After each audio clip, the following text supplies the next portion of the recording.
juróom ñetti waxtu ci guddi jot ci télévision bu Saloum jot foofule ca kawoon xibaaru marax yi lu ci gën a fës.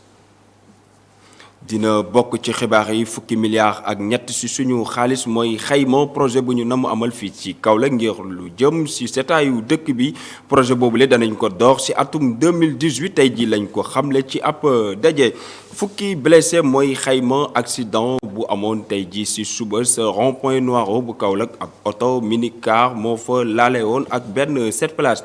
jigéen ñi bokk nañ ci ñu war a mën a indi seeni pexe ci lu jëm ci nees mën a def ba ñoŋal suñu koom-koomu réew lu nu mel tey ji lañ ko xamle ci ab lël boo xam ne mu ngi amee woon foofu la ca chambre de commerce bu Kaolack muy lu gën a fës ci xibaar yi nes tuuti ci yaatal bi.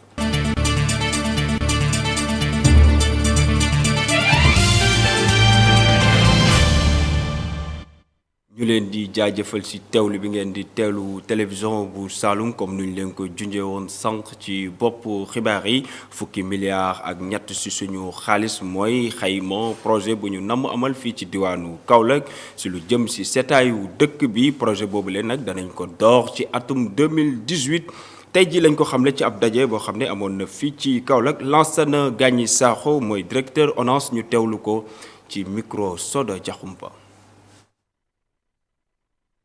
bal fu nekk mais bu ñu xoolee loolu lu ko njëkk indi dañuy waxante dëgg mooy comportement nit ñi comportement bi mooy fi nga xamee ne égout waruñu fa def salte nga def fa salte mooy du pluvial d'accord li ñu indi tey mooy ñaari yëf benn mooy waxtaan ak nit ñi situation assainissement Kaolack ak jafe-jafe yi ak naka la ñuy def ñun ONAS bés bu nekk ak suñu service régional bi nekk fii pour faj ko mais xam nañ ne loolu doyul leen li ñu indi aussi mooy projet bi nga xamee ne son excellence le président Macky Sall diggee woon na ko te bi nga xamee ne nañ ko commencé ci premier trimestre année 2018 te loolu bu commencé defe naa dina woyofal lu bëri ci askan wi waxuma ni dina régler lépp de mais déjà début la wane pas-pasu nguur gi pour affaire u jafe-jafe askan wi ñu taxaw ci te faj ko ci lu gën a gaaw liggéey bi ay canaux de drainage liggéey bi ndoxu taw la principalement projet bi mais liggéey bi ay canaux de drainage la liggéey bi ay exutoire la pour génne ndox bi liggéey bi mooy surtout nit ñi bañ a am taa mais buñ koy xayma mooy boo jëlee mu doon Lansana Gagny Sakho di directeur ONAS ci daje boobu sax la ñuy des ak kii di gouverneur Alhassane Sall mi nga xam ne daal mu ngi rafetlu projet bu ñu mel ak ci tamit di ñaan askanu Kaolack bu projet boobu ñëwee ñu jim ko fexe ba mu doon seen moomeel ndax Kaolack dafa mas di sonn ak salte ak mbalit bi ñu déglu ci Alhassane Sall.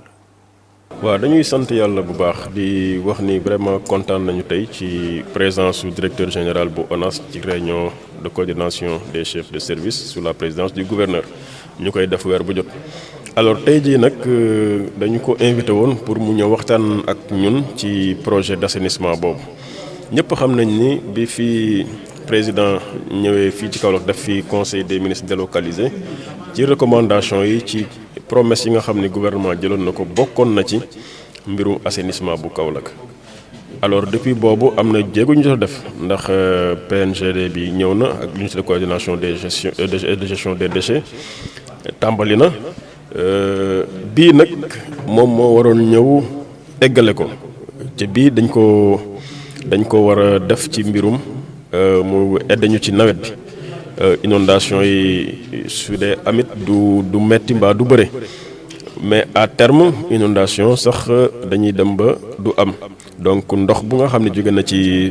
taw bi mu évacuer sans problème en tout cas daal loolu mooy njëriñu projet bi. alors projet boobu nag moo war a tàmbali incha allah fii ak ñaar ba ñetti weer ci kanam en tout cas début 2018 bi dina tàmbali. te bu tàmbalee it bëgg nañu jël ay dispositions ba du taxaw ba muy egg loolu nag DG ONAS jox ñu ci ay assurance yu wóor assurance yu leer ñuy wax suñu mbégte nekk gouverneur ak préfet fii ci Kaolack ndax li nga xam ni état bëggoon na ko ci politique am mi ngi koy réaliser waaye itam wax suñu mbégte parce que lu nga xam ni population bi dañ ko bëgg ardemment état mi ngi ciy taxaw donc ñaar yooyu boo ko boolee tey day justifier mbégte bi nga xam ni bëgg nañ ko quant à présentation projet d'assainissement bu ville de Kaolack bi ñu ngi defal. mu doon gouverneur bu diwaanu Kaolack Alhassane Sall. ñu wax ci leneen ci xibaar yi ak benn accident boo xam ne amoon na tey ji si suba ca rond point Noiro bu Kaolack ab auto minicar bu jógee woon foofu la ca Dingaraay moo fa laaleeg benn 7 place fukki nit blessé nañ ci ñoom ñëpp ñu mujj leen a yóbbu ca hôpital El Hadji Ibrahima Niass bu Kaolack ñu déglu ci récit bi nga xam ne TVS amal na ko ci.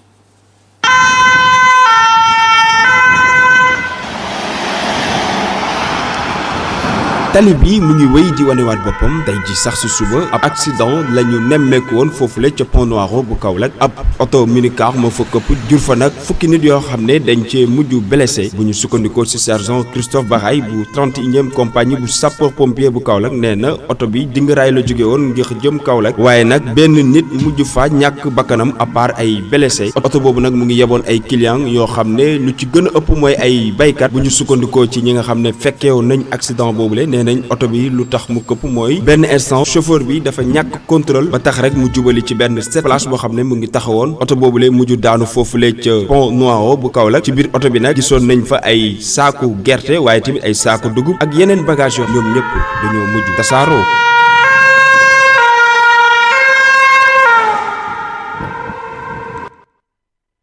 tollale góor ak jigéen ngir ñu mën a ñoŋal suñu koom-koomu réew ndax góor baax na jigéen baax na moo doon soloy lël boo xam ne amoon na tey ji ci suba sa chambre de commerce bu Kaolack jigéen ñi ñu bëgg léegi ñuy dugal seen loxo bu baax a baax ci wàllum doxalin réew mi waaye tamit ci suñu koom-koom daje boobu tey woon na ko Mamadou Cissé Junior.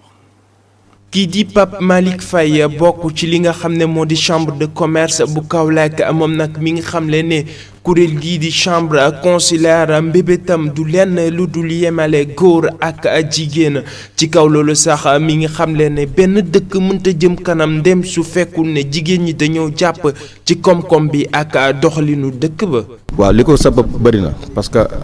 jamono ji ñu jëm ak monde bi ñu toll ñun li ñu ci séddee maanaam opérateur économique dañ yaakaar ne économie góor rek mënu ko porter góor mën na ci porter waaye jigéen aussi am na ci doole lool ci boppam donc te bu fekkee ne jigéen ñi góor ñi dañ leen a jiitu lu bari économie dana am lu bari lu des ci àll ñoo am yaakaar ne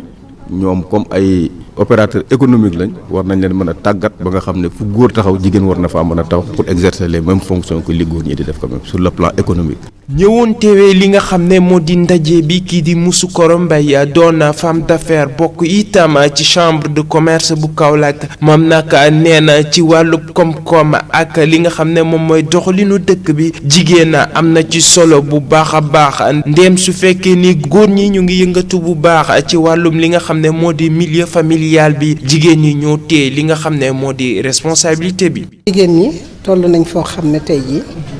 soxla nañu ku leen yëg bien que yëg nañ leen waaye soxla nañu aussi ku leen puus jàppale leen wan leen yoon ndax fi ñu toll tey ci àdduna bi jigéen daf ci am cër bu rëy rawatina ci wàllu économie cëru jigéen dafa rëy ci biir kër yi ci biir néeg yi ci biir société bi waaye ci biir liggéeyukaay yi ndax bu njëkk benn loxo rek moo daan dem muy borom kër gi te tey boo demee kër goo dem da ngay fekk yaay ja xëy na dem liggéeyi baay ba xëy na dem liggéeyi te ndax li ko waral mooy njaboot gi ak kër gi ci boppam li mu àttan tey benn loxo rek àttanu ko foog loxo yu bari joxante dimbalante pour ñu mën a taxawal économie réew mi. bi lël nag ñu fas yéene ko amal ci diirub ñaari fan dina tax bañ a bàyyi xel lépp li nga xam ne jafe-jafe jigéen ñi la ci seen wàllub formation teg ci ñu gën a ñoŋal li nga xam ne moo di croissance inclusive ba noppi xeex li nga xam ne moo di ndóol ngir gën a jox jigéen gëddëm.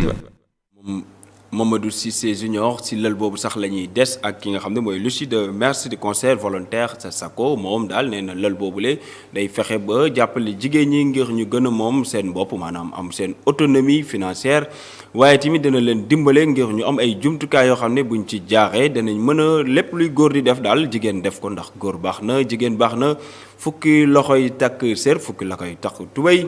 ñu déglu si Lucie de Merse concert volontaire sa Sako. L'Union nationale des chambres de commerce Union chambre de commerce ñoo ñu jox mandat pour ñu saytu lépp li nga xamante dafay jëmmal place su jigéen ci ab société looloo tax ñu teew ci diirub 3 fan ngir càmbax li ni mel ñun sax jàpp nañ ne jigéen dafa am solo lool ci ab doxalinu réew ba li ni mel waral chambre de commerce bu Kaolack bu Diourbel ak bu Kaffrine daal di lëkkaloo ngir gën a dooleel jigéen ñi ci chambre de commerce li ni mel nag dinañ ko jaaree ci wàllu bu ne dinañ toog xalaat ngir soppi doxalin yi ci biir réew mi ak chambre de commerce ba jigéen gën a am gëddam ci biir réew mi loolu daal mooy suñu mbébét ba lépp li nga xam ne dafay jëmal jigéen kanam ñu daal di koy def. Des femmes a un rôle d'élu dans sa chambre de commerce. ñu wax ci leneen ci xibaar yi ci politique ak député bi di Farba Ngom maire bu Agnam moom jamono ji mu mel ni daal coow da ko topp moom nag nee na gannaaw ba ñu ko jàppee foofule sa aéroport Roissy bu France Charles de Gaulle nee na daal lépp lu ñu koy waxal dara amu ci loolu la yëpp ab kii di Mamadou Massaly daal moo ko choqué nee na weddi na tamit tuuma yi nga xam ne teg nañ ko ci daram Mamadou maire bu Agnam ku ñu koy gën a xamle ak coow loolu yëpp mooy Adama Sène. ginnaaw journal Le Quotidien siwole ab xibaar di wane ni kii di député maire Farba Ngom dañ ko jàppoon fële ci douane française li ko waral nag mooy dafa yoroon ab xaalis bu takkoo takku ci poosam li ni mel yëngal lool langum politique gi bu ñu sukkandikoo ci article journal Le Quotidien maire Agnam Siwor moom mi ngi yoroon xaalis bu toll ci 38 000 euros maanaam ci xayma mi ngi toll ci 27 millions ci suñu koppar looloo waral niki dimanche bi ñu wees ñu arrêté ko fële ci aéroport Roissy bu Charles de Gaulle kii di Farba Ngom mi ngi xamle ni moom mi la sax moo def ay déclaration ci taskatu xibaar yi di weddi tuuma ginnaaw biñ ko waxalee li ni mel mi ngi xamle ni moom sax moo dem ba ci douanier yi wan leen ni mi ngi doxantoo xaalis bu toll noonu moo waral ba tey mi ngi xamle ni information yu taskatu xibaar yi wane dara du ci dëgg bu ñu sukkandikoo ci ay kàddu Farba Ngom. xalif bu bees bu Léona Niassène Cheikh Ahmed Tidiane Oumayma Niass daal nee na dina def kéemtalaayam kattanam ba mottali liggéey yi nga xam ne sumboon na ko kii di magam ja El Hadji Ibrahima Niass te mu tëdd léegi àdduna moom tamit profité na ci daje boobule tamit gërëmaat bu baax a baax Macky Sall mi nga xam ne nee na dañul di jàppale këru diine googu di Léona Niassène ñu teewlu Cheikh Ahmed Tidiane Oumayma Niass ci xalif bu bees bu Léona président maa ngi lay jaale ki waral bés bi muy sa xarit di sa napp ndoom te ñëpp a xam ne sa xarit la muy El Hadji Ibrahima Khalifa Niass ñu ngi koy jaale di la ko masko di la wax ne fële mu jëm yal na ko gëneel fii mu bàyyee ko yal na bu mu fekki fitna fële waaye fii it yal na bu mu fi bàyyi fitna fi muy faroon ñun yal na ko yàlla far ñu ko ci foofale ca moom it kasaale ka ne ko noonu la li fi nekkoon démb nag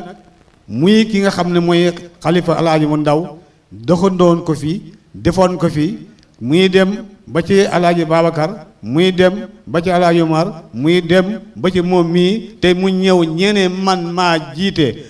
kay danaa wax la sëñ Abdoulahat waxoon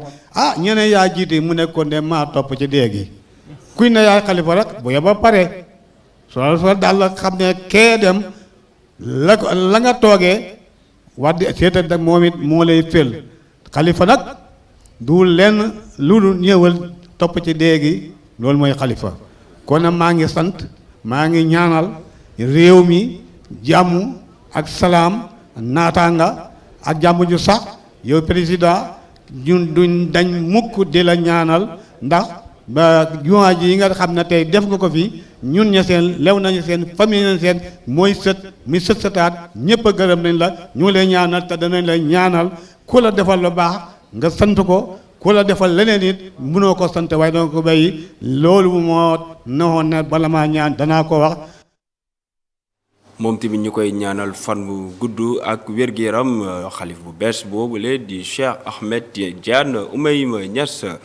ñu ndax Medina Baye day am commune boppam déet député bi di Mohamed Khoureychi Niass àdduna ci nee na jamono ji ay waxtaan mu ngi am ci diggante nguur gi ak ñu ko séq waaye nee na loolu lee lu jaadu la jox jot na tey Medina Baye am commune boppam ngir mën a jàppale commune maire bi di commune bu Kaolack Mohamed Khoureychi Niass lañ ciy teewlu. président xalaatoon élection municipale yële passé créer ay commune te même ci jamono Wade xalaatoon nañ ñaari commune ci Kaolack mais mujj gi dem nañ ba ci digg mu am gàllankoor moo tax bii comme discussion la boo xam ne mu ngi ci haut niveau nañ bàyyi 2019 des na su fekkee ne foofu la ko suñ kilifa yi visé waaye ndax Médina war na nekk commune warta nekk commune man gëm naa ne war na mën a nekk commune boo xam ne dana mën a dimbale boppam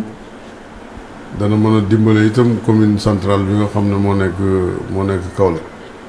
parce que toujours responsabilité bu fekkee nit ki jël na ko te mënu ko te autorité yow la ko yàlla jox da nga bloqué képp koo xam ne mën na indi apport ci sa wet parce que du mën a ñëw wala bu ñëwee doo ko jël mais gëm naa ne discussion boobu mu ngi ci loxo yoo xam ne heure bu ci ñooñu waxee ba président gis ne lu mën a nekk la moom dana ko wàcce wax naka lay nekkee su boobaa Médina dana jouer rôle bi nga xam ne war na ko mën a jouer parce que am na fépp comme am na fépp ci Sénégal te ñun ci fépp Sénégal gi lañ bokk gisuma lu war a mën a tere mu am fii ci Médina. mu doon Mohamed Khoureychi Niass député foofule ca pencum ndaw réew mi ñu des ci politique ba tey ak Senghane Mbaye di ab responsable politique bu mag fii ci Kaolack moom nag àdduna ci ab waxtaan boo xam ne soxoon na ko suñu ndaw nee na daal jamono ji Kaolack doxalin bi des na waaye tamit nee na doxalin bi faw mu des parce que mairie bi moo ni mel parce que liggéey bi dafa jafe lool mu ngi teg na ci tamit gërëm kii di Mariama Sarr waaye nee na daal tamit jamono ji ñu bëri nga koy seeti rawatina parti bii di APR ngir mu dugg ci seen kuréel googule waaye nee na mu ngi toog ci ruxam kallu di xaar fan di xool tamit fan lay teg tànkam Senghane Mbaye di ab responsable bu mag fii ci Kaolack ñu teewlu ko. suma jaar-jaar ci politique man dama teel a dugg ci politique. ma ragal naa ne soo ko calculé te ëpp na juróom fukki at ci kàttanu yàlla def naa fukki at ak juróom-benn ak Senghor def naa ñaar fukki at ak Abdou Diouf def juróom-ñeenti at ak Abdoulaye Wade nag fukki at ak ñaar la fi nekk lu tax ma taxaw ci juróom-ñeenti at yi parce que sama xarit sama mag sama maître ki ma gën a pousse ci politique mooy Abdoulaye Diack 2009 la gaañu mais fi may wax ak yow nii nag am nay ministre du président de la République yu ma seet si. kenn ki Madiang Ndiaye la wax na léegi en français ki ci des il m'a reçu à son ministère muy Diène Farba Sarr avec une délégation régionale parce que nous dañ bëgg a tendre la main au président Macky Sall pour liggéey ak moom bon jusque là on attend on a fait ce qu'on a pu faire maintenant on attend sa réaction et nous sommes prêts même à tenir pare nañ pour def benn meeting régional boo xam ne dañu wane ne ñun actuellement président Macky Sall lañu àndat mais li xew ba xew mooy mairie ci boppam Kaolack gii ni mel nii te waroon dépasser lii mais budget mairie daf ko mënta defar ñañ fay weer rek soo ko dindee ci li budget bi am la ca des ay weccet la mënta tabax kon foofu la ñu interpeller le président Macky Sall mu geesu la capitale du Sine Saloum état moo mën a redresser Kaolack assainissement canalisation saleté bi fi nekk yooyu manque de travail xoolal suñ port bi Kaolack était vivant avant l'indépendance et même quelques années après l'indépendance. Le port de Kaolack était fonctionnel. Bon, le président de la chambre de commerce, actuel fils de Kaolack, borom rajo bi mu ngi xelaat nu defee dragage bi et port bi et tout ça pour que bateau yi ñëw di agsi su accès day baax usines yu bëri ñu ngi woon Kaolack usine tàngal usine nangam foo dem xale yi liggéey mag ñi liggéey loolu la ñu war a ressusciter loolu la ñu war a andiwaat fi mu ne dañ tiit ci kaw Kaolack na meloon ci position géographique ak ni mel fi mu ne léegi nous sommes avant-dernier sur les 14 régions neexul donc c'est le moment d'interpeller nos leaders politiques nos responsables étatiques pour que quand même Kaolack bu ñu ko bàyyi nii. mu doon Sengane Mbaye responsable politique bu mag fii ci Kaolack ci élément boobu sax la ñuy ndar keppe xibaaru marax yi di leen jaajëfal ci teewlu bi di jaajëfal ñi nga xam ne jàppoon nañ ci xibaar yi ba mu yend ci côté technique bi waaye tamit ci ñi nga xam ne ñoo jàpp ci mool xibaar yi ba mu yegg si fii wéy leen di ànd ak programme TVS.